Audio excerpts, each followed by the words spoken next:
Sebelum kita melihat perjalanan Putri Tilly menuju reruntuhan, adegan berpindah ke ibu kota kerajaan di mana terlihat beberapa orang di luar tembok kota. Mereka adalah para pengungsi yang menderita wabah kutukan yang disebarkan oleh gereja. Lady Echo merasa sangat kasihan karena mereka adalah pengungsi dari wilayah timur yang tidak sempat menaiki kapal yang berlayar kembali ke Border Town. Pihak gereja bahkan tidak memberikan obat dan membuang mereka begitu saja untuk mati. Tin Mustache memutuskan untuk mengumpulkan siapa saja yang masih bisa bergerak dan meminta Lady Echo membawa mereka ke tempat aman. Dengan cepat ia menggunakan suaranya yang ajaib untuk mengumumkan bahwa ia datang untuk menyembuhkan mereka atas perintah pemimpin wilayah barat, Roland Wimbledon. Ia meyakinkan kerumunan yang putus asa itu bahwa kapal mereka ada di dermaga, di mana tersedia obat gratis untuk menyembuhkan semua orang. Tin Mustache takjub melihat bagaimana suaranya menjangkau setiap orang meskipun ia tidak berbicara secara vokal dengan kata-kata. Orang-orang segera bersemangat mendengar kabar ini dan berdiri. Bahkan seorang wanita yang sakit parah pun bangkit karena ingin diselamatkan. Ia berjanji akan pergi ke wilayah barat jika itu berarti ia bisa sembuh. Tin Mustache tersenyum ramah dan memberitahu mereka bahwa mereka boleh membawa keluarga mereka juga. Sesaat kemudian, kita melihat sekumpulan kantong air berisi obat. Para prajurit segera meminta para pengungsi untuk meminum obat di dalam botol tersebut dan mereka akan segera sembuh. Tanpa berpikir panjang, orang-orang yang putus asa itu mengambil kantong air dan meminumnya sampai habis. Saat mereka minum, seorang prajurit berkhotbah bahwa rumor tentang penyihir yang menyebarkan wabah ini hanyalah omong kosong yang disebarkan gereja agar orang-orang mengemis dan berlutut di hadapan gereja. Ia memberitahu mereka bahwa Roland tidak hanya menyediakan obat, tetapi ia bahkan tidak meminta bayaran sepeser pun. Semua orang tertegun dan merasa sulit untuk percaya karena hal ini terasa terlalu indah untuk menjadi kenyataan. Namun, seorang wanita yang sakit parah mengatakan ia sudah merasa lebih baik setelah meminum ramuan itu dan tanda-tanda penyakit di tubuhnya telah hilang. Kerumunan bersorak gembira merayakan keselamatan mereka. Prajurit itu kemudian menjelaskan bahwa Roland Wimbledon sedang sibuk membangun wilayah barat dan membutuhkan banyak orang untuk membantu di pertanian, membangun rumah, dan memperbaiki jalan. Ia mengatakan mereka yang setuju untuk pindah akan mendapatkan makanan dan tempat tinggal sebagai kompensasi. Ia juga menjanjikan pekerjaan yang sesuai dengan keahlian mereka dan memberitahu bahwa mereka akan berangkat dalam 3 hari. Jadi mereka harus menuju kapal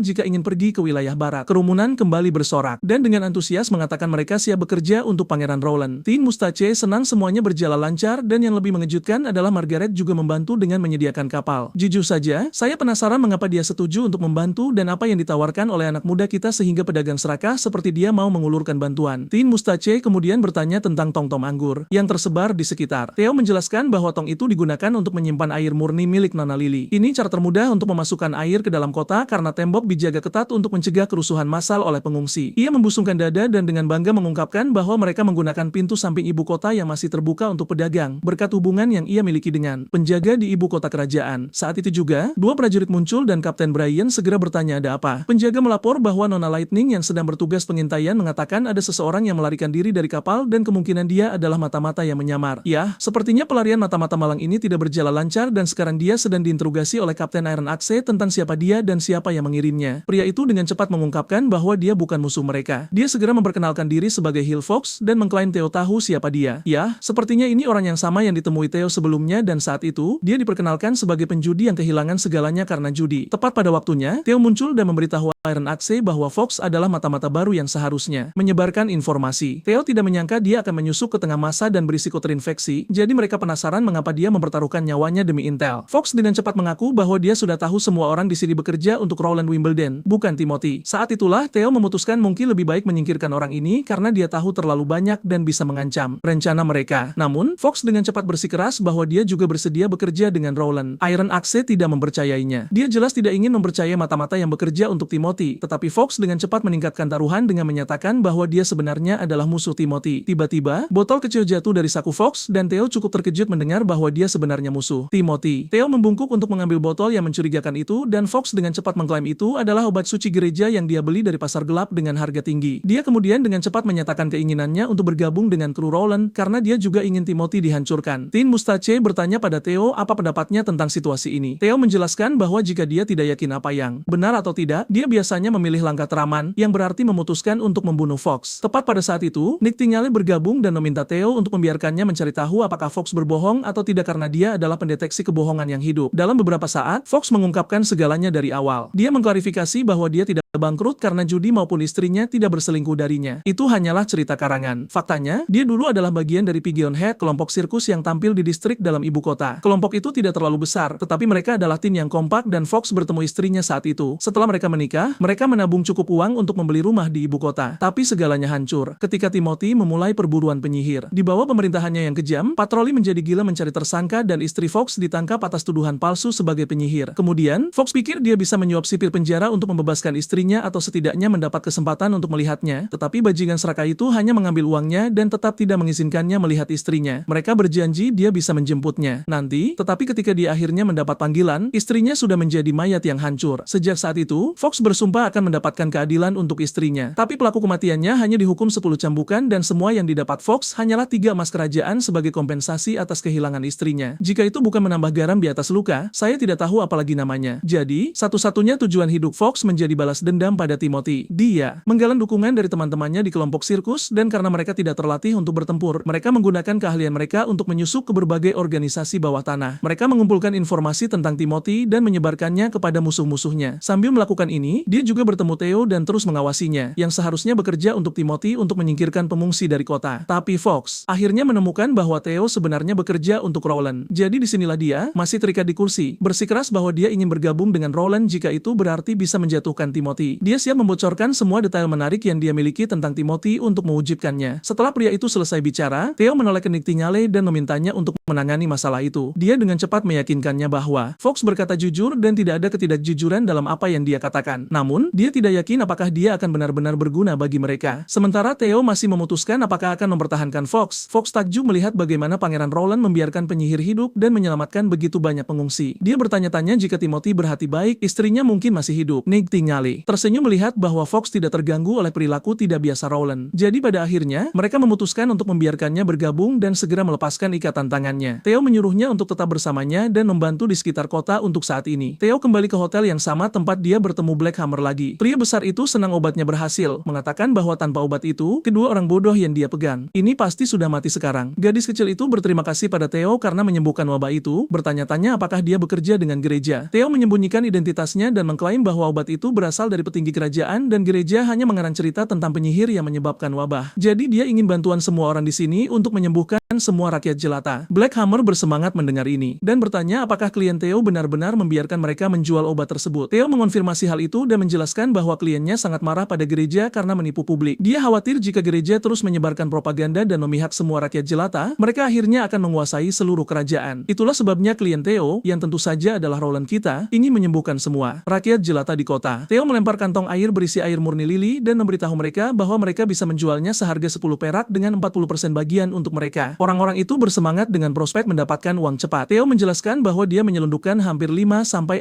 ribu obat. Jadi jika mereka menjual semuanya, mereka bisa mendapatkan uang yang banyak. Dia juga menunjukkan bahwa dia tahu mereka mungkin mencoba menjual obat dengan harga yang lebih tinggi. Untuk menegaskan maksudnya, Theo mengayunkan belatinya ke atas meja dan memperingatkan mereka bahwa kliennya tidak memaafkan mereka yang mencoba bermain kotor. Jadi sebaiknya mereka tidak menipu orang lain demi keuntungan sendiri. Dia juga memberitahu mereka untuk tidak menjual stok sekaligus guna menghindari spekulasi harga dan bahwa itu masalah mereka mulai sekarang. Lalu dia bertanya satu kali terakhir apakah mereka siap untuk pekerjaan itu. Hammer terdiam sejenak lalu mengambil belati itu dan dengan percaya diri mengatakan dia setuju. Setelah mendengar jawaban itu, Theo segera memberitahu dia bahwa obat akan tiba di penginapan dalam 2 hari saat matahari terbenam. Adegan berikutnya membawa kita ke gereja di mana orang-orang berbaris di depan seorang pendeta. Satu orang duduk berlutut dan memberitahu pendeta bahwa seluruh keluarganya terkena wabah dan dia sangat membutuhkan obat suci. Dia menjelaskan bahwa dia ditipu oleh tikus pasar gelap saat mencoba membeli obat dan sekarang yang dia miliki hanyalah sebutir telur. Pendeta mengambil telur itu tetapi tidak sebelum menatap pria itu dengan tajam. Dia memberitahu pria itu bahwa dia akan dihukum karena tidak mempercayai gereja dan mencoba membeli obat dari pasar gelap yang teduh. Kemudian pendeta memerintahkannya untuk berdiri demi mencari pengampunan. Pendeta memberitahu dia bahwa dia harus mendedikasikan sisa hidupnya untuk gereja. Pria itu dengan cepat setuju mengatakan dia siap mendedikasikan hidupnya segera. Tiba-tiba, pria lain bergegas masuk dan memberitahu pendeta ada laporan tentang seseorang yang menyelundupkan orang sakit keluar kota. Berita itu datang sebagai kejutan besar bagi pendeta. Tak lama kemudian, kita menemukan seorang pendeta menginterogasi pria bernama Nedley Ai yang mengklaim memiliki berita yang lebih menarik. Pendeta berjanji pada pria ini bahwa jika informasinya benar, dia akan dihadiahi obat suci atas bantuannya. Nedley Ai kemudian dengan cepat menjelaskan bahwa ada kapal kosong di sungai komersial di luar kota, khusus untuk mengangkut orang sakit. Yang lebih menghujat adalah bahwa mereka punya cara untuk menyembuhkan wabah iblis tersebut. Dia mengatakan para prajurit meminta orang sakit meminum air aneh yang membuat bintik-bintik hitam mereka dengan cepat menghilang. Prajurit dari wilayah barat ini juga menawarkan makanan dan tempat tinggal bagi siapa saja yang pindah pindah ke sana. Yang lebih buruk lagi, ada penyihir di antara orang-orang itu. Penyebutan penyihir membuat pendeta gemetar dan Nedley Ai mengonfirmasi dia bahkan melihat satu orang terbang di udara. Seorang pendeta mengertakkan gigi mendengar wahyu ini, sementara yang lain bertanya berapa banyak orang di pihak mereka dan apakah Nedley Ai yakin mereka tentara bayaran yang disewa oleh para pedagang. Nedley Ai mengonfirmasi, mengatakan mereka tidak mengenakan baju besi, tidak punya kuda, dan hanya dipersenjatai tombak kayu, serta mengklaim bahwa mungkin jumlah mereka kurang dari 100. Pendeta melempar sebotol obat ke arah Nedley Ai, yang setelah melihat hadiahnya datang, dengan cepat menambahkan bahwa ada juga rumor masalah ini diorganisir oleh penguasa Border Town yang ingin mengembangkan tanahnya. Pendeta memuji Nedley Ai atas informasinya, tetapi sebelum pria malang itu sempat menikmati hadiahnya, tenggorokannya tertusuk belati dari belakang, meninggalkannya meronta kesakitan, dan penyerangnya adalah sosok teduh berjubah. Setelah Nedley Ai tewas, pendeta junior bertanya pada seniornya apakah dia benar-benar percaya pada apa yang dikatakan Nedley Ai. Pendeta senior mengatakan dia harus memeriksanya, tetapi curiga ada benarnya. Dia berencana menempatkan 2 pengintai di tembok kota untuk mencari tahu apa yang terjadi. Pendeta memberikan misi itu kepada juniornya, menginstruksikan bahwa jika memang ada tentara bayaran dan penyihir di dermaga, dia harus membeli semua obat yang dijual para tikus di sekitar kota. Dia takut jika orang-orang dari Border Town terus menyebarkan obat mereka, tidak ada lagi yang akan bersujud kepada gereja lagi. Adapun para penyihir, pendeta memutuskan untuk menyerahkan tugas itu kepada sosok misterius yang dikenal sebagai Vacheles. Ternyata Vacheles bukanlah orang biasa. Ketika pendeta menyuruhnya kembali ke bentuk aslinya, pria tua itu dengan cepat berubah menjadi wanita yang sangat cantik, memancarkan kecantikan dan keanggunan seorang penyihir. Tampaknya dia memiliki ketertarikan khusus pada pendeta dan meyakinkannya bahwa dia akan menyelesaikan bagian tugasnya. Kembali ke tembok kota, kelompok kita melakukan pekerjaan hebat mengeluarkan semua pengungsi. Nick Tingale memberitahu Lady Echo bahwa operasi ini sejauh ini sukses dan semua orang seharusnya bisa mengejar kapal saat matahari terbenam. Lady Echo tampak sedikit melamun. Saat Nick Tingale bertanya apa yang ada di pikirannya, dia bilang dia hanya kagum. Dia menjelaskan bahwa sebelum dia dijual ke ibu kota, dia mengalami banyak kesulitan. Dia pikir orang-orang di Grey Castle sangat kejam karena dia berasal dari gurun, tapi dia menyadari bahwa mereka tidak jauh berbeda dari orang-orang di Iron Sun City. Sebagai tanggapan, Nick Tingale mengingatkan bahwa ada orang-orang baik juga dan menunjuk Roland Wimbledon sebagai contoh yang bersinar. Sister Echo kemudian bertanya apakah Nick Tingale benar-benar berpikir sang pangeran bisa mengubah keadaan. Dia percaya tidak masalah apakah orang datang dari daratan, gurun, atau apakah mereka penyihir. Dia hanya ingin semua orang hidup bebas dan bahagia. Nick Tingale memberinya senyum meyakinkan dan mengatakan dia berharap penemuan aneh dan senjata aneh sang pangeran akan membuat perbedaan. Lady Echo bercanda tentang betapa Nick Tingale mempercayainya, tapi Nick Tingale hanya membalas senyum. Echo berbagi keyakinannya sendiri pada sang pangeran dan berharap untuk melihat wilayah selatan kembali damai. Sementara itu, Iron Axe berada di atas tembok. Sambil mengawasi semua orang dengan cermat, dia tidak bisa tidak memperhatikan bahwa organisasi tikus bersiap mengepung mereka. Theo menjelaskan bahwa ini sudah diperkirakan sejak awal, karena tikus bawah tanah ini adalah sampah masyarakat yang tidak dikenal pandai menyimpan rahasia. Dia yakin mereka mengawasi mereka atas perintah seseorang yang lebih tinggi. Iron Axe hanya mengabaikan kekhawatiran itu, mengatakan dia tidak peduli tentang mata-mata acak di camp mereka, tapi hanya tidak ingin penjualan obat mereka menurun. Theo meyakinkannya bahwa dia mengawasi krunya yang menangani penjualan obat, jadi dia tidak akan ada di sana untuk mengucapkan selamat tinggal saat mereka menuju Border Town. Kapten Iron Axe memberikan senyum manis dan mengatakan jangan khawatir. Mereka akan menyusul saat sang pangeran sendiri datang untuk mengklaim ibu kota. Saat malam tiba, kita melihat penyihir itu lagi mengawasi para kru. Dia mengambil kesempatannya menerjang salah satu prajurit dengan belati. Sebelum dia bisa bereaksi, dia menggorok lehernya, meninggalkannya mati di tanah. Dia kemudian melepas pakaiannya dan menyamar dengan seragam prajurit. Saat Lightning berjalan kembali ke camp dari patrolinya, pertanyaan pertama Wendy adalah tentang situasi saat ini. Lightning melaporkan bahwa Iron Axe telah membawa tim infanteri keluar untuk menangani para tikus. Lady Echo memberi Lightning air, dan Lily menggerutu karena tidak mandi selama berhari-hari. Yang dia inginkan sekarang adalah kembali ke rumahnya dan menikmati kemewahan mandi busa di rumah. Lightning hampir tersedak airnya dan tidak bisa menahan diri untuk tidak menggoda Lily karena terdengar seperti orang elit yang manja, terutama karena dia membenci bangsawan. Saat gadis-gadis itu sedang di tengah candaan mereka, penyihir yang menyamar sebagai prajurit biasa itu menerobos masuk. Dia berharap bisa berbaur tanpa masalah, tapi Nick Tingale tidak bisa ditipu dengan mudah. Dia dengan cepat muncul di belakang penyihir yang menyamar itu, laras senjata ditekan ke kepalanya, dan menuntut untuk mengetahui siapa dia sebenarnya. Penyihir itu mencoba mempertahankan kepura-puraannya, mengklaim dia adalah Ford, hanya bertugas berpatroli. Tapi, Nick Tingale tidak mempercayai omong kosongnya, dengan cepat menunjukkan bahwa dia belum pernah melihat pria dengan sihir di dalam dirinya sebelumnya. Nick Tingale mengira pria ini bukan pria biasa. Dia entah seorang penyihir yang menyelinap masuk atau penyihir pria yang sangat langka. Bagaimanapun, dia yakin dia bukan Ford seperti yang dia klaim. Dengan penyamarannya yang terbongkar, penyihir itu memutuskan untuk menyerang. Dia menerjang Nick Tingale dengan belati, tapi Nick Tingale menghindar dengan mudah. Penyihir itu kemudian mengalihkan perhatiannya ke Lily, bertujuan untuk menikamnya. Wendy melompat ke depan untuk melindungi Lily, dan wanita itu langsung mengayunkan belatinya. Nick Tingale mengambil tindakan dan melepaskan tembakan yang tepat mengenai dada penyihir itu. Penyihir itu ambruk dengan satu peluru, dan saat dia jatuh, dia kembali ke bentuk aslinya. Saat dia terbaring di tanah dengan napas terakhir, dia diliputi oleh kenangan tentang pendeta Heather yang menerimanya dan memberinya nama Afra. Ingatan itu membawa air mata ke matanya. Sementara itu, semua orang bergegas ke arah Wendy, memeriksa apakah dia terluka. Wendy meyakinkan mereka bahwa dia benar-benar baik-baik saja dan belati itu bahkan tidak menyentuhnya. Ternyata dia mengenakan baju besi buatan pahlawan kita, yang kemungkinan menyelamatkannya dari luka serius. Sementara itu, Lily masih terguncang dan diambang air mata, tanpa ketakutan karena insiden itu. Dia kemudian memarahi Wendy, menyuruhnya untuk tidak terburu-buru ke bahaya seperti itu lagi. Wendy menghibur Lily dengan menepuk kepalanya, menjelaskan bahwa dia hanya terbawa suasana dan melompat di depan pedang untuk melindunginya daripada menggunakan sihir anginnya. Sementara mereka mengobrol dan menghibur satu sama lain, Lightning bertanya-tanya mengapa penyihir itu menyerang mereka sejak awal. Tidak masuk akal baginya mengapa sesama penyihir berbalik melawan mereka. Nick tinggalnya turun tangan dan memberitahu Lightning bahwa wanita ini tidak seperti mereka. Malam ini adalah malam terakhir bagi semua orang di sini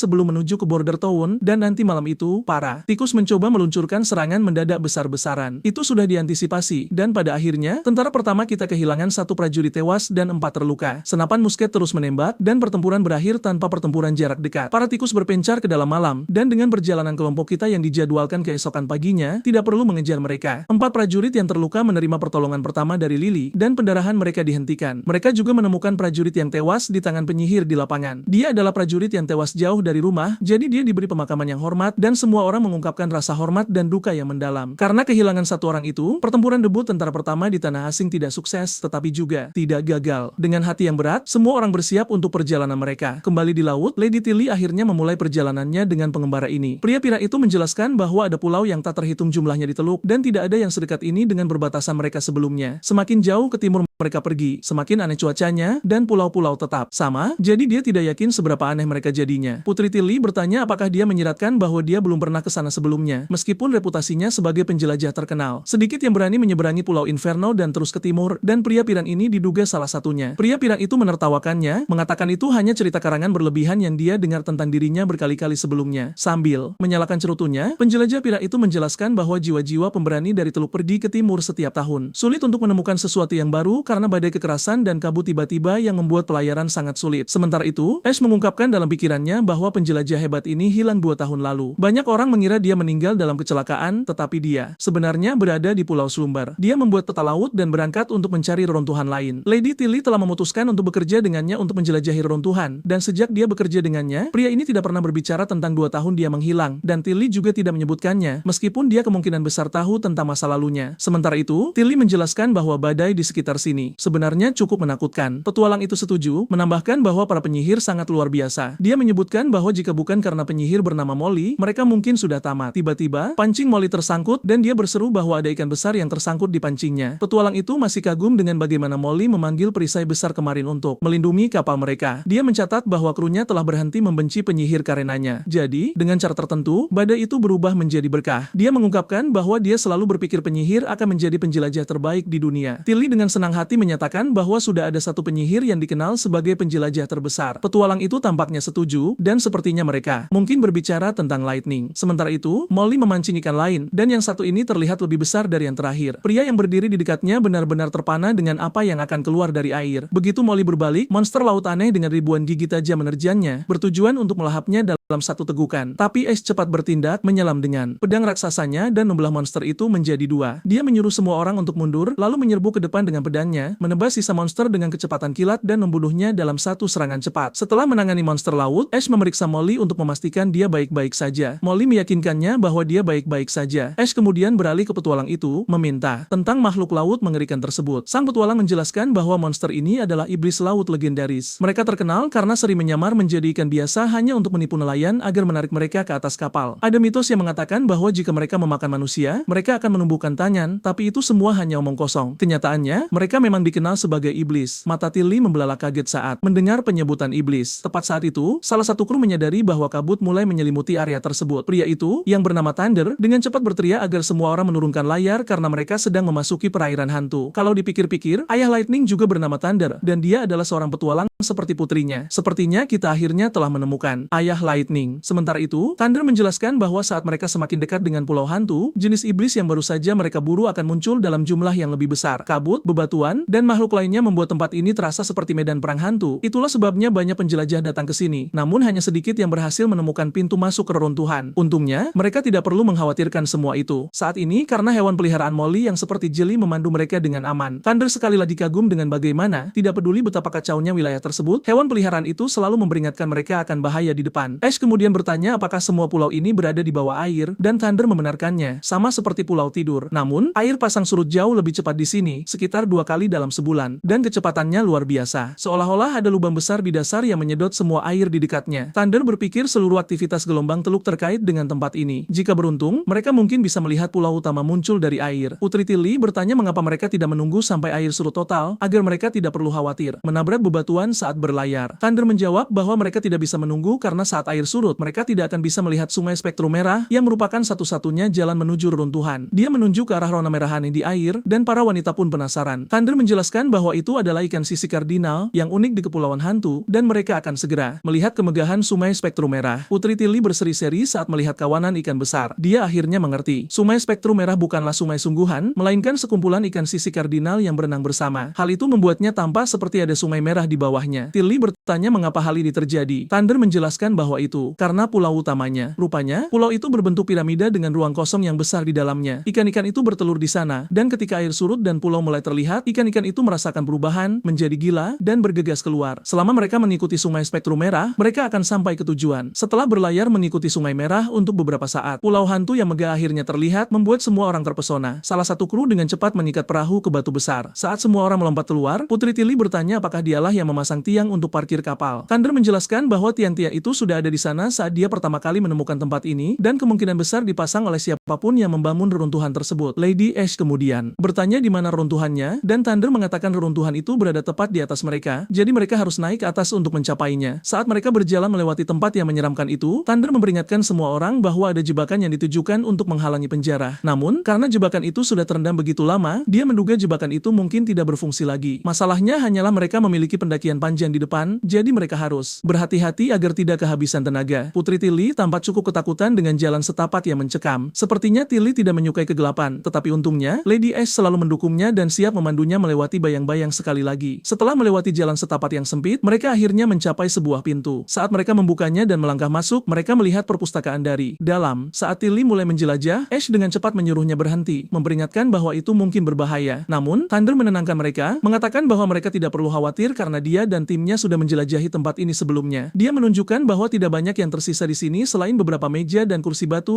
karena mereka telah mengumpulkan semua batu ajaib yang tersebar di seluruh lantai, sekitar 30 buah. Ditambah lagi, penjelajah lain juga sudah pernah ke sini, jadi dia cukup yakin tempat ini sudah bersih. Tapi sepertinya Tilly tidak menyerah. Dia melihat sesuatu yang rahasia di dinding dan mulai merobeknya, yang membuat semua orang kagum. Dia menemukan batu ajaib besar yang tertanam di dinding. Ash dengan cepat memutuskan untuk menariknya keluar, tetapi Lily menyuruhnya untuk tidak melakukannya. Sebaliknya, dia mendekati kristal itu, dan energi sihir merah mulai memancar darinya. Saat energi semakin intens, energi merah mulai meledak keluar dari kristal. Saat itulah Thunder menyadari bahwa Tilly mungkin mencoba membuka sesuatu yang hanya bisa diaktifkan oleh penyihir. Anggota kru lainnya sama sekali tidak tahu apa yang sedang terjadi, dan sebelum keadaan berubah menjadi buruk, Lady Ash turun tangan, menggendong Tilly seperti balita, dan mulai berlari keluar dari kekacauan itu. Pada saat yang sama, sebuah tangga tiba-tiba turun ke tanah dari atas, ditopang oleh rantai yang kokoh. Pikiran Thunder tersambar petir saat dia melihat tangga di depan matanya, yang kemungkinan besar mengarah ke ruang rahasia. Semua orang dengan cepat menaiki tangga, dan ketika mereka mencapai puncak, Putri Tilly menemukan batu lain yang tertanam di dinding, dan yang ini terlihat seperti kristal es yang akan Anda temukan di kerajaan musim dingin abadi. Thunder juga kagum dan menunjukkan bahwa batu seukuran ini bisa sangat mahal di pasaran. Tilly meyakinkannya bahwa dia akan mendapatkan bagian dari hasil rampasan, seperti yang mereka sepakati. Setelah berjalan-jalan sedikit lagi, mereka menyadari bahwa tempat baru ini adalah tempat tinggal yang ditinggalkan. Ada beberapa buku di sini, tetapi bahkan Tilly, yang biasanya cukup cerdas, kesulitan membacanya karena bahasanya tidak dikenal. Dia memutuskan untuk membawa seluruh harta karun pengetahuan itu bersamanya, seperti yang telah mereka rencanakan. Thunder kemudian memeriksa teleskop, tetapi yang dia lihat hanyalah kegelapan pekat. Mungkin karena rusak. Putri Tilly memanggil Ash untuk membantu memindahkan memindahkan pelat perunggu yang berat. Saat Ash mendorongnya ke samping, mereka menemukan batu lain di bawahnya. Tilly segera menjangkaunya, dan batu itu bereaksi dengan memancarkan cahaya merah yang pekat. Sang putri memberitahu temannya bahwa batu itu terus-menerus menyedot sihirnya, dan Ash segera menyuruhnya mundur. Namun, sang putri mengungkapkan bahwa sudah terlambat, dan bersikeras dia hanya butuh sedikit waktu lagi untuk menyelesaikan prosesnya. Keadaan berubah menjadi lebih buruk saat tanah mulai berguncang, dan Thunder mulai terbatu parah. Matanya tertuju pada teleskop lagi, dan karena penasaran, dia melakukan kesalahan fatal dengan mengintip ke dalamnya, yang membuatnya benar-benar bingung saat melihat pintu raksasa yang tampak terhubung ke kedalaman neraka itu sendiri. Kembali ke kota perbatasan, kita melihat pangeran memegang surat yang dikirim oleh saudara perempuannya dan dikirim oleh gadis buru merpati kita. Dalam surat itu, Putri Tilly menulis bahwa karena saudaranya juga membantu para penyihir, jelas bahwa gereja telah menjadi musuh mereka. Dia mengungkapkan bahwa dia juga seorang penyihir, yang mungkin tidak mengejutkannya karena itu adalah satu-satunya alasan mengapa penyihir lain mempercayainya. Singkatnya, dia senang bahwa dia telah mendapatkan kepercayaan para penyihir dengan hati yang baik alih-alih memperlakukan mereka seperti alat, tidak seperti para bangsawan itu. Dia juga bersemangat tentang semua penemuan yang dia buat. Sebagai bentuk niat baik dan untuk membangun hubungan yang kuat antara kedua pihak melawan gereja, dia menyertakan daftar penyihir pendukung di suratnya. Dia bisa memilih mereka yang paling dia butuhkan dan memberitahu Magie. Dia juga memperingatkan bahwa dia tidak akan mengirim lebih dari 5 penyihir, jadi sebaiknya dia mengatur rencana transportasi yang baik. Gereja itu serakah dan pada akhirnya akan mencoba mengambil alih keempat kerajaan, jadi dia berharap dia siap melawan mereka saat waktunya tiba. Dia juga akan memberikan dukungan penuh untuk membantu melawan gereja dan menciptakan dunia di mana penyihir tidak didiskriminasi. Dengan catatan manis itu, begitulah isi suratnya. Pangeran berterima kasih kepada gadis merpati karena telah mengirimkan surat itu dan memberitahu dia bahwa Lightning telah pergi ke kota raja dengan kapal dan akan kembali dalam beberapa hari. Sementara itu, dia bisa bermain dengan Nana atau Liv jika ingin bermain, atau dia bisa mandi dan beristirahat. Tepat saat dia kembali bekerja, dia dikejutkan oleh keributan di luar. Dia panik, berharap wilayahnya tidak diserang. Tapi saat dia melihat keluar, dia melihat laboratorium kimia terbakar. Pangeran bergegas ke laboratorium, dan saat dia sampai di sana, asisten laboratorium memohon padanya untuk menyelamatkan guru mereka yang terluka parah dan mungkin tidak tertolong. Rowland menenangkan. Semua orang mengatakan dia sudah mengirim seseorang untuk membantu, dan mereka akan sampai di sini dalam beberapa menit. Sementara itu, dia ingin memeriksa kondisi guru tersebut. Wajah alkemis tua itu babak belur, dan baik Satria Charter maupun Pangeran sulit menelan rasa kaget mereka saat menyadari lukanya berasal dari asam yang keluar akibat ledakan. Dokter mengatakan mereka sudah memberikan pertolongan pertama dan menghentikan pendarahannya, tetapi dia khawatir lukanya mungkin di luar jangkauan bantuan. Tanpa membuang waktu, Pangeran dengan cepat menyuruh pengawalnya, Sean, untuk membawa Nana secepat mungkin, dan Sean segera merespons. Pangeran memutuskan untuk memeriksa lokasi kejadian dengan Charter dan mengingatkan pengawal itu lagi untuk segera membawa Nana kembali. Mereka berjalan ke laboratorium, dan itu benar-benar bencana. Pangeran memberitahu Charter untuk tidak menyentuh apapun kecuali dia memakai sarung tangan anti korosi. Pangeran melihat botol di dekatnya dan merasa aneh botol itu ada di sana. Dia mengambilnya dan menyadari botol itu tampak seperti botol minuman keras dari pasar desa dengan isi kurang dari setengah. Dia bertanya-tanya apakah alkemis gila ini mungkin seorang kakek tua pecinta alkohol, seperti Rick Sanchez Tita. Tepat saat itu, prajurit itu tiba dan mengumumkan bahwa Nana telah datang. Tanpa membuang waktu, Pangeran mengerahkan Nana untuk menangani luka sang alkemis. Nana dengan percaya diri menyatakan bahwa luka kecil seperti ini bukanlah masalah baginya. Dia mengaktifkan kemampuannya, dan wajah sang alkemis mulai sembuh. Kulit di jari-jarinya, yang telah rusak parah, mulai pulih dan menyatu kembali. Cukup mengejutkan bahwa Nana benar-benar menyembuhkan jari sang alkemis yang hilang, terutama karena dia tidak bisa melakukan ini sebelumnya. Bahkan prajurit itu sedikit bingung karena ada 3 jari yang hilang sebelumnya. Tapi sekarang semuanya sudah sembuh. Pangeran bertanya kepada Nana sejak kapan dia bisa melakukan ini. Sebagai jawaban, gadis itu menjelaskan bahwa dia menemukan kemampuan ini sekitar seminggu yang lalu. Dia bereksperimen dengan ayam dan menyadari dia tidak membutuhkan anggota tubuh yang terputus untuk menyambungnya kembali ke tubuh. Jika dia memfokuskan sihir yang cukup, anggota tubuh yang hilang perlahan akan tumbuh kembali dengan sendirinya. Dia dengan bangga menyebutkan bahwa dia bisa melakukan keajaiban ini berkat apa yang diajarkan Pangeran di kelas tentang tubuh manusia yang terdiri dari sel cedera atau anggota tubuh yang diamputasi seperti sel yang hilang, dan karena sihir dapat memperbaiki kehilangan ini, dia yakin bahwa itu juga seharusnya bekerja untuk anggota tubuh yang diamputasi. Ini adalah tugas yang sedikit menguras mana, tetapi menumbuhkan kembali 1 jari masih bisa diatasi, sementara meregenerasi seluruh lengan lebih menantang. Setelah sang alkemis sembuh total, dia membuka matanya dan tersentak bangun. Dia dengan cepat melaporkan bahwa dia akhirnya menciptakan apa yang ditugaskan Pangeran untuk dibuat. Penasaran, Pangeran bertanya apakah dia berbicara tentang merkuri fulminat. Sang alkemis mengonfirmasi dengan jawaban ya yang panik. Dia menjelaskan bahwa katalis yang hilang ternyata adalah alkohol. Awalnya, dia mencoba puluhan bahan berbeda, tetapi tidak ada yang berhasil. Setelah serangkaian nasib buruk ini, dia membeli alkohol untuk meningkatkan semangatnya dan teringat dari buku kimia bahwa alkohol adalah produk organik dan bahan penting untuk beberapa reaksi. Dia mengekstra alkohol dari minuman keras tersebut dan melakukan tes baru, yang secara mengejutkan berhasil pada percobaan ke-6. Dia mengoceh tentang beberapa detail ilmiah yang tidak penting saat ini. ini. Singkatnya, saat bereksperimen dengan alkohol, dia tidak sengaja meledak. Bukan jenis ledakan yang menyenangkan, tapi yang cukup brutal. Pangeran cukup senang dengan penemuan itu, tetapi dia juga cukup sedih dan menyuruh sang alkemis untuk tidak melakukan aksi berisiko seperti ini di lain waktu karena dia bukan Rick. Pangeran memberitahu sang alkemis tua bahwa jika bukan karena Nana, dia pasti sudah mati sekarang. Mata sang alkemis berbinar karena kagum, dan dia bertanya apakah penyihir bisa menyembuhkan luka yang disebabkan oleh eksperimen. Saat dia mendengar jawabannya, dia benar-benar liar karena kegirangan, bersemangat karena dia sekarang bisa bereksperimen tanpa khawatir mati. Pangeran dan Nana sedikit bingung tentang cara menangani pria tua yang panik itu, tetapi kemudian pikiran Rowland mulai berpacu tentang keberhasilan eksperimen mereka, yang membuatnya menyeringai lebar karena dia punya ide bagus untuk membuat primer kartrit peluru. Semuanya berkat penemuan Merkuri Fulminat. Namun sebelum dia bisa menyelami eksperimennya yang menarik, sang pangeran memiliki tugas penguasa yang membosankan untuk ditangani, dan dia tidak terlalu antusias tentang hal itu. Tepat saat sang pangeran berharap mendapatkan waktu luang untuk bereksperimen, sebuah surat tiba dari benteng Longsong tentang wabah yang melanda seluruh benteng. Dia juga harus memeriksa Anna dan bengkel pandai besi. Setelah akhirnya berhasil menemukan Watu, dia duduk untuk membalas surat saudara perempuannya. Sementara itu, kapal-kapal dari kota raja akhirnya tiba. Dalam suratnya, sang pangeran menulis bahwa dia sangat senang dengan aliansi mereka dan bertekad untuk menghancurkan gereja dengan cara apapun. Dia berjanji untuk memperluas wilayahnya agar para penyihir dapat hidup dengan bebas dan bersemangat tentang para penyihir baru yang akan tiba bulan depan. Dia juga telah memetakan rute yang aman dari fjord ke kota perbatasan untuk menghindari gereja dan memastikan perjalanan yang aman bagi para penyihir. Dia meyakinkan saudara perempuannya bahwa dia akan mengajari para penyihir dasar-dasarnya begitu mereka tiba di kota perbatasan, dan setiap penyihir yang berevolusi akan meningkatkan peluang mereka untuk mengalahkan gereja. Terakhir, dia mencantumkan nama 5 penyihir yang telah dia pilih dan berharap dapat segera melihat mereka. Yang pertama adalah Lotus dengan kekuatan formasi bumi. Yang kedua adalah Chandace yang berspesialisasi dalam pelestarian status. Yang ketiga adalah Evelyn dengan transmutasi alkohol. Yang keempat adalah Hani, seorang pawang binatang. Dan yang kelima adalah Sylvie, yang dikenal sebagai mata sihir. Setelah dia menyelesaikan surat itu, dia memberitahu Niktingale untuk beristirahat karena semua orang kelelahan dari perjalanan ke benteng Longsong untuk memerangi wabah. Sepertinya Niktingale masih terganggu oleh sesuatu, jadi sang pangeran bertanya apakah itu tentang penyihir yang dia bunuh di kota raja. Niktingale mengakui bahwa dia tidak ingin membunuhnya, tapi penyihir itu memancarkan kebencian yang begitu kuat sehingga dia tahu satu-satunya cara untuk menghentikannya adalah dengan merenggut nyawanya. Sang pangeran meyakinkannya dengan mengatakan itu terjadi dan itu bukan salahnya. Dia menjelaskan bahwa karena dia dibesarkan oleh gereja, dia kemungkinan besar melihat semua orang sebagai pedagang, dan mengubah pola pikir itu akan sangat sulit tanpa interaksi bertahun-tahun. Tidak hanya itu, dia juga memujinya karena menyelamatkan nyawa Wendy. Niktingale mengangguk dan mengakui bahwa dia telah melakukan yang terbaik untuk menyelamatkan saudara perempuannya yang lain, dan itulah yang penting baginya. Melihat tekadnya, sang pangeran terpesona karena dia telah melaluinya alih-alih memikirkannya. Kemudian Niktingale mencoba mengajukan pertanyaan dan sang pangeran bertanya apa itu. Dia bertanya apakah dia melakukan sesuatu dengan Anna saat semua orang pergi ke kota raja. Pertanyaan itu membuat sang pangeran terkejut dan dia dengan lemah lembut bertanya apa maksudnya. Dia menjelaskan bahwa dia sibuk dengan para pengungsi dan tidak punya banyak waktu sendirian dengan Anna, jadi dia tidak melakukan hubungan intim dengannya. Sepertinya dia lupa bahwa Niktingale bisa melihat kebohongan dan dia tidak malu untuk menunjukkannya. Kemudian, dalam langkah yang mengejutkan, dia menciumnya dengan dalam. Setelah ciuman mereka yang intens, dia berkata bahwa jika sang pangeran ingin bersama Anna, dia tidak masalah dengan itu. Yang dia inginkan hanyalah tetap berada di sisinya. Sang pangeran benar-benar malu, tersipu dan tersenyum tipis. Dengan kata-kata terakhir itu, Niktingale mulai menghilang menjadi kabut, meninggalkan sang pangeran sendirian. Adegan beralih ke Anna yang sibuk menyiapkan beberapa jamur. Saat dia berjalan-jalan, Niktingale tiba-tiba muncul di belakangnya. Anna menawarkan jamur kepada Niktingale dan menjelaskan bahwa dia membuat camilan untuk sang pangeran. Magie memetik jamur ciuman burung ini dari hutan berkabut hari ini dan jamurnya sangat segar. Karena sang pangeran telah bekerja sangat keras akhir-akhir ini, dia pikir camilan akan menjadi suguhan yang menyenangkan. Anna bertanya apakah Niktingale ingin mencicipi beberapa setelah dia selesai. Niktingale bertanya apakah Anna bisa menunjukkan cara membuatnya, dan Anna sangat senang untuk mengajarinya. Kedua wanita itu masuk ke alur memasak mereka. Anna menaruh jamur di piring setelah membersihkannya dengan saus celup untuk menonjolkan rasanya. Dia memanggangnya sampai berubah warna menjadi kemasan dan mereka berdua menikmati waktu memasak bersama.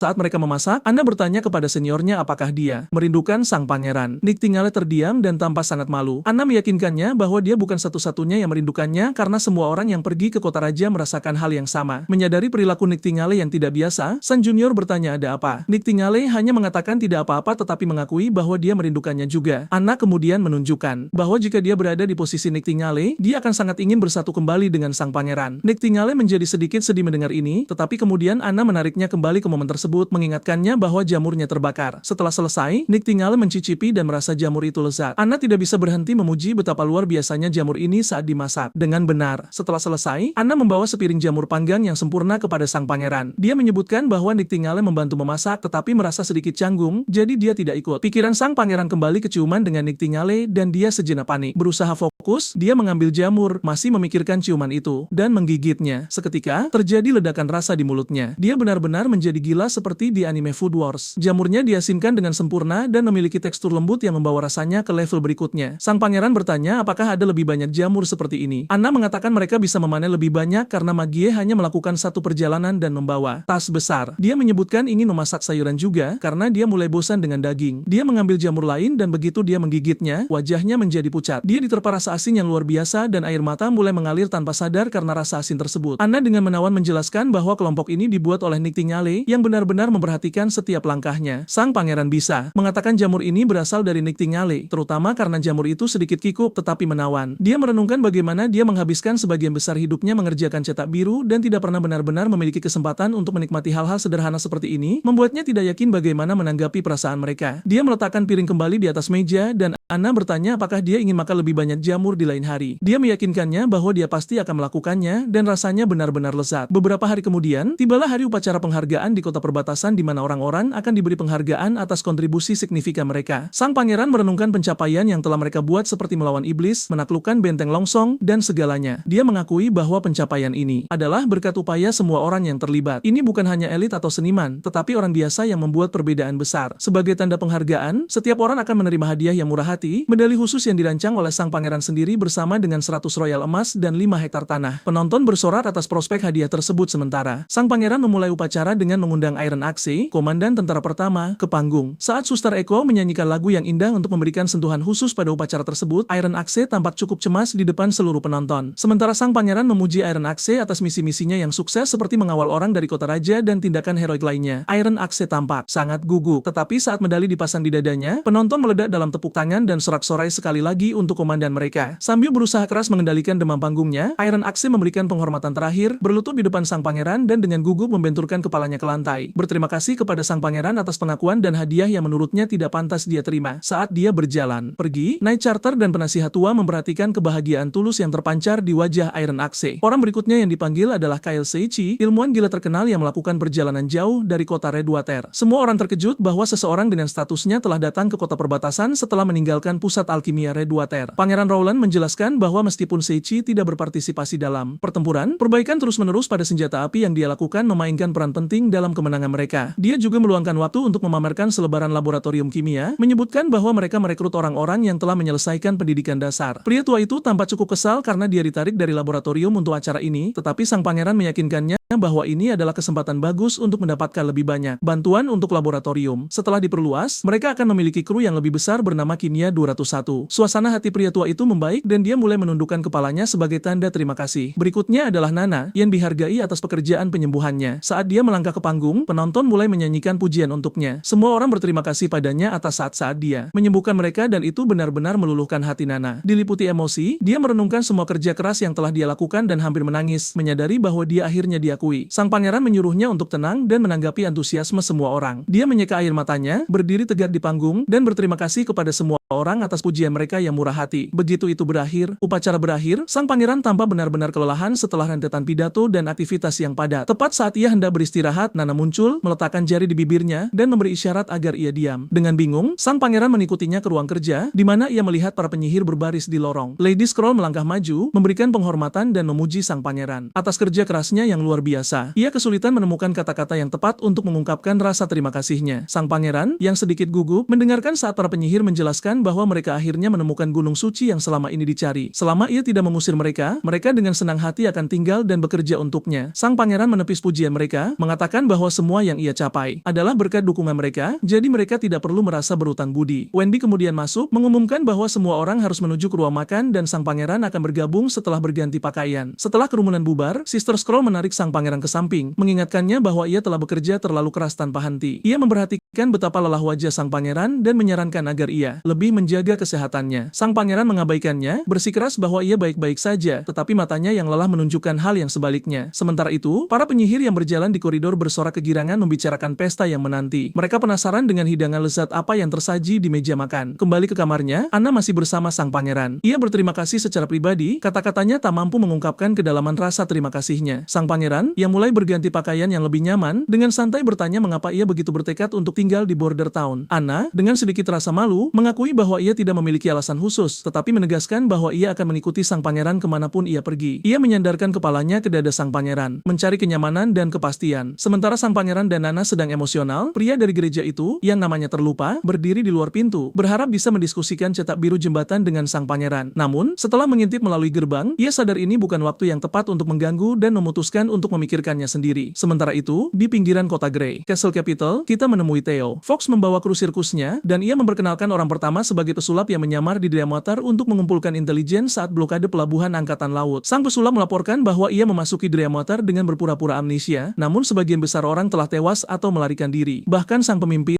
Tanis, dieksekusi oleh pasukan penghakiman, dan semua orang berebut untuk mengisi kekosongan kekuasaan. Penyebutan pasukan penghakiman menarik perhatian Theo. Ia ingat bahwa ini adalah senjata rahasia gereja dan mencatat signifikansinya. Sang pesulap mengonfirmasi kecurigaan Theo. Ia menambahkan bahwa upaya Tanis untuk menguasai pelabuhan gagal total. Setelah mundur ke distrik timur, mereka disergap oleh Skeleton Fingers, menyisakan mereka hanya sekitar 10 orang. Dalam upaya putus asa untuk menemukan gereja, Tanis dan beberapa bawahannya pergi, tetapi hanya 2 atau 3 yang berhasil kembali. Mereka melaporkan bahwa Tanis terlibat perdebatan sengit dengan uskup dan akhirnya ditusuk oleh pasukan penghakiman. Theo menghubungkan titik-titik tersebut dan menyadari bahwa kejatuhan Tanis kemungkinan karena diputusnya dukungan gereja. Penolakan gereja untuk membantu menyebabkan kematiannya. Dreamwater dalam masalah besar, dan Theo bisa melihat bagaimana potongan-potongan masalah itu mulai tersusun. Urusan politik antar kerajaan yang penuh risiko ini memang berat, tapi siapa peduli? Yang terpenting adalah menonton Rowland menghabisi semua orang. Theo melangkah masuk dan mengumumkan bahwa ia melayani Rowland Wimbledon dan bertanggung jawab mengumpulkan laporan untuknya di seluruh kerajaan. Dengan suara lantang, ia bertanya apakah ada yang berminat bekerja untuk Pangeran Rowland. Seluruh kru sirkus bersemangat dan menyatakan mereka setuju selama Timothy diadili. Theo memberitahu mereka bahwa mereka akan bertemu seminggu sekali di waktu dan tempat ini, dan jika ada laporan mendesak, mereka harus meninggalkan pot bunga ungu di depan pintu. Mereka akan mengetuk 3 kali panjang, lalu 2 kali pendek. Semua setuju, dan Theo mengingatkan mereka bahwa informan yang baik harus menyembunyikan identitasnya, jadi mereka harus tetap rendah hati. Ia meminta mereka untuk bekerja sama agar Timothy jatuh. Theo bertanya apakah ada yang ingin menambahkan. Saat itulah, Fox menyela, mengatakan Timothy sedang dalam perjalanan kembali dari wilayah timur. Ia membagikan rumor dari Black Mallet bahwa Timothy tampaknya merekrut banyak tikus ke dalam pasukannya. Janjinya adalah tikus-tikus itu bisa menjadi warga bebas jika bergabung, dan beberapa anggota Skeleton Fingers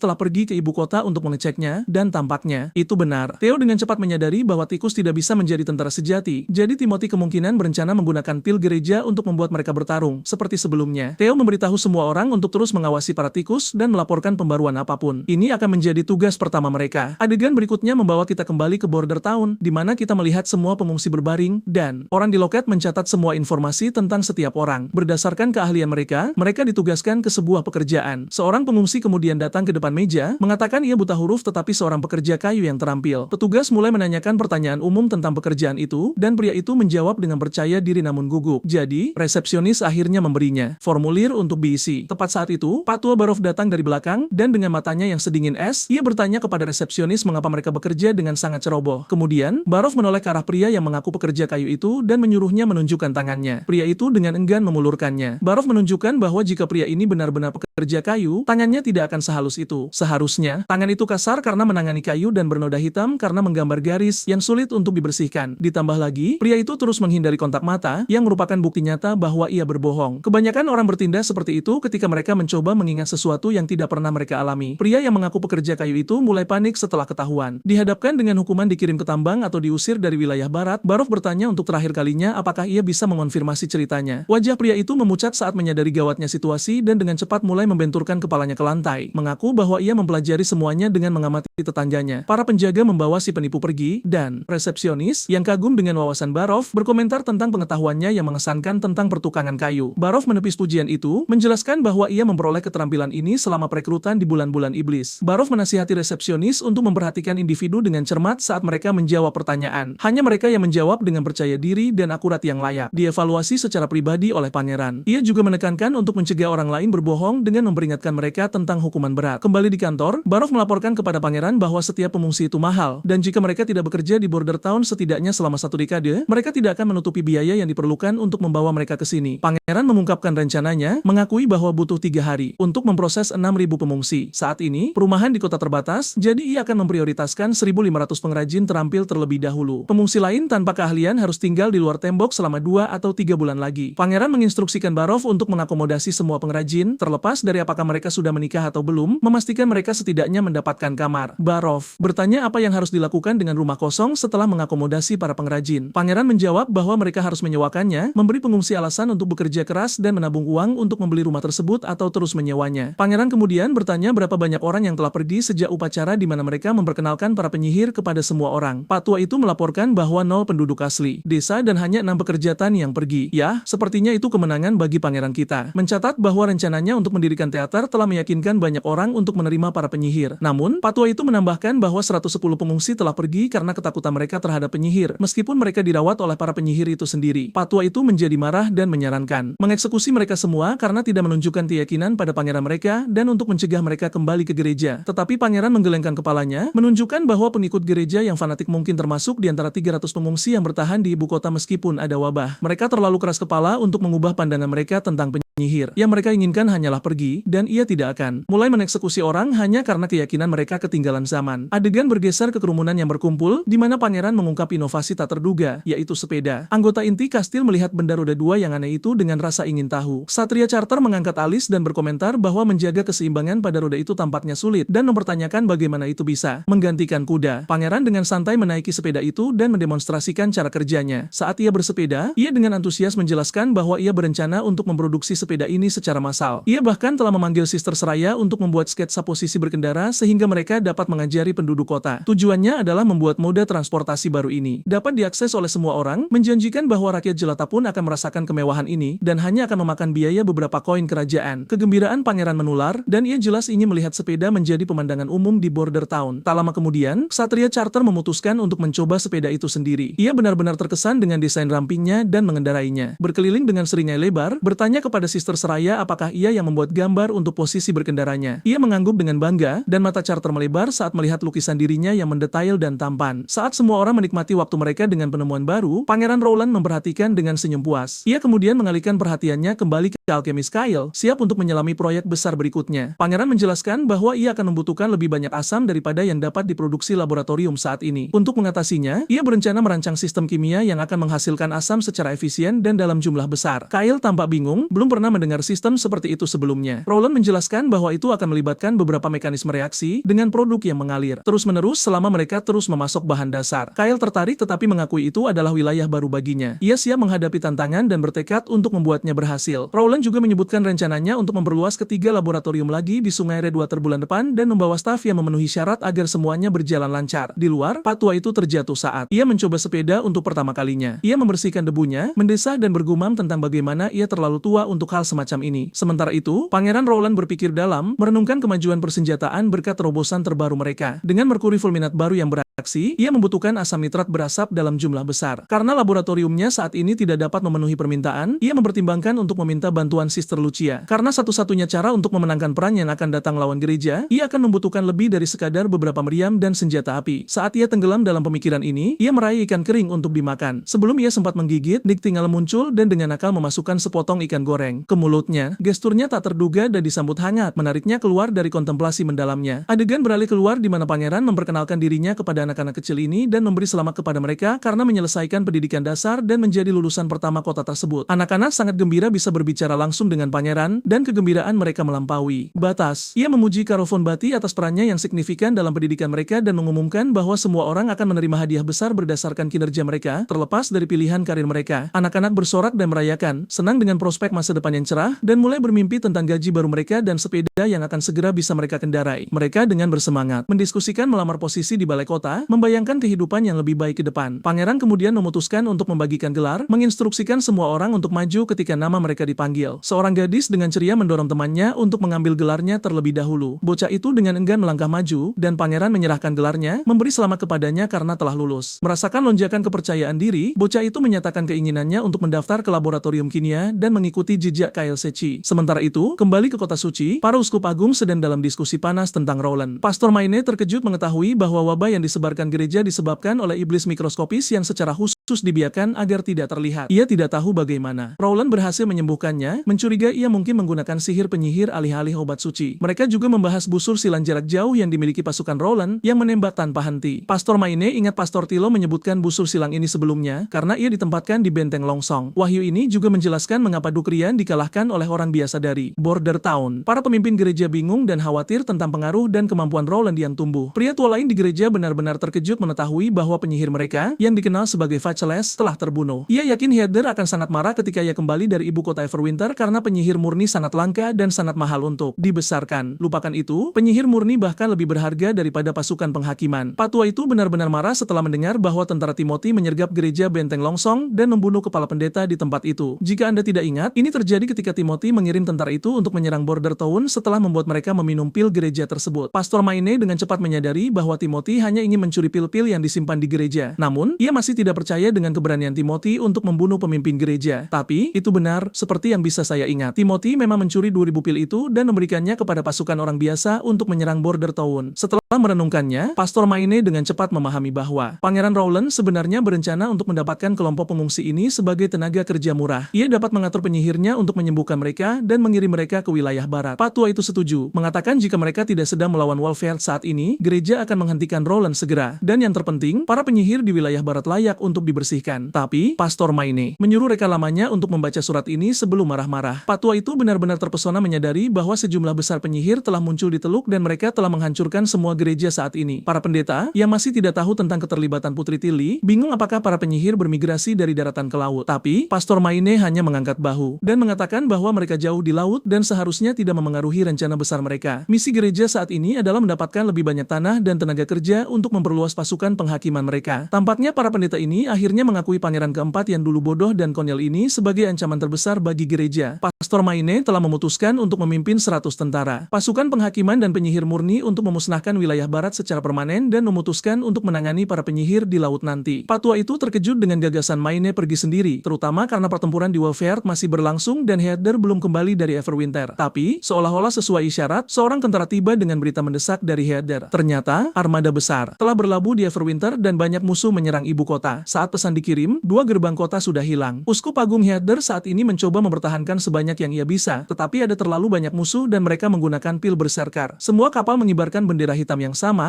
armada layar hitam Garcia Wimbledon. Adegan beralih ke kastil Everwinter di mana Garcia telah mengambil kendali dan menangkap Heather. Garcia berdiri di kastil besar, memberitahu Heather untuk mulai berdoa kepada Tuhannya sebelum ia memulai pekerjaan mengerikannya. Ia berencana memotong jari dan anggota tubuh Heather satu persatu agar ia merasakan rasa sakit dan ketidakberdayaan yang diderita orang-orang Clearwater. Heather, bagaimanapun, tetap teguh, tidak menunjukkan sedikit pun rasa takut atau kecemasan. Ia dengan menantang bertanya kepada Garcia apakah ia berencana mengutuk dirinya sendiri dengan murka gereja atau apakah ia berniat hanyut di laut selamanya tanpa pernah berlabuh. Garcia tampaknya tidak menyukai pembicaraan omong kosong ini dan hanya menjentikan jarinya. Tepat pada isyaratnya, anak buahnya menyematkan Heather ke tanah dan memegang tangannya. Mereka melanjutkan dengan memotong jarinya dengan efisiensi dingin seperti mengiris mentimun. Saat rasa sakit mulai menguasai Heather, wajahnya berubah karena kesakitan. Meskipun siksaan tanpa henti, matanya berkaca-kaca, tetapi ia tetap bertekad untuk tidak menyerah. Tentara Garcia melanjutkan tugas mengerikan mereka, memotong jari-jarinya yang tersisa. Tapi, tekad Heather tampaknya tidak tergoyahkan bahkan saat tubuhnya gemetar karena rasa sakit. Kabala dari klan Batu Pasir menatap Garcia dan bertanya apakah ini benar-benar perlu karena penderitaan biasanya hanya diperlukan untuk intimidasi atau interogasi. Garcia, jelas kesal, menjawab dengan pertanyaan tajam tentang apakah kepala Kabala bahkan mengerti bagaimana gereja menyiksa penyihir. Kemudian tawa Heather pecah, dengan cepat meningkat menjadi tawa mania. Ia memberitahu mereka bahwa mereka jelas tidak memahami kekuatan gereja atau pentingnya pekerjaannya. Heather menjelaskan bahwa Garcia telah menancapkan tangannya ke rahansinya dan bahwa musuh-musuh gereja akan dimusnahkan. Tapi, Garcia hanya menertawakannya dan mengatakan ia akan dengan senang hati menunggu hari itu tiba. Adegan dibuka dengan Anna dengan senang hati menikmati es krimnya. Antusiasmenya semanis suguhan yang ia nikmati. Sang pangeran tidak bisa menahan perasaan merinding. Yakin bahwa dari era manapun mereka berasal, gadis-gadis selalu menyukai es krim. Ternyata sang pangeran telah menemukan resep sederhana hanya menggunakan gula, air, kuning telur, mentega, dan susu untuk membuat es krim. Waktu yang tepat karena gadis-gadis lain segera bergabung. Magie berjalan masuk dengan rambutnya yang acak-acakan karena dedaunan dan sang pangeran bercanda bahwa bahwa mereka pasti menjara sarang burung lagi. Ia mengeluarkan surat dan menyebutkan bahwa musim panas dimulai besok dan sebelum ia bersiap untuk kembali ke Teluk, ia meminta Magie untuk mengirimkan surat itu kepada Tilly. Magie menerima surat itu dengan percaya diri. Sementara itu,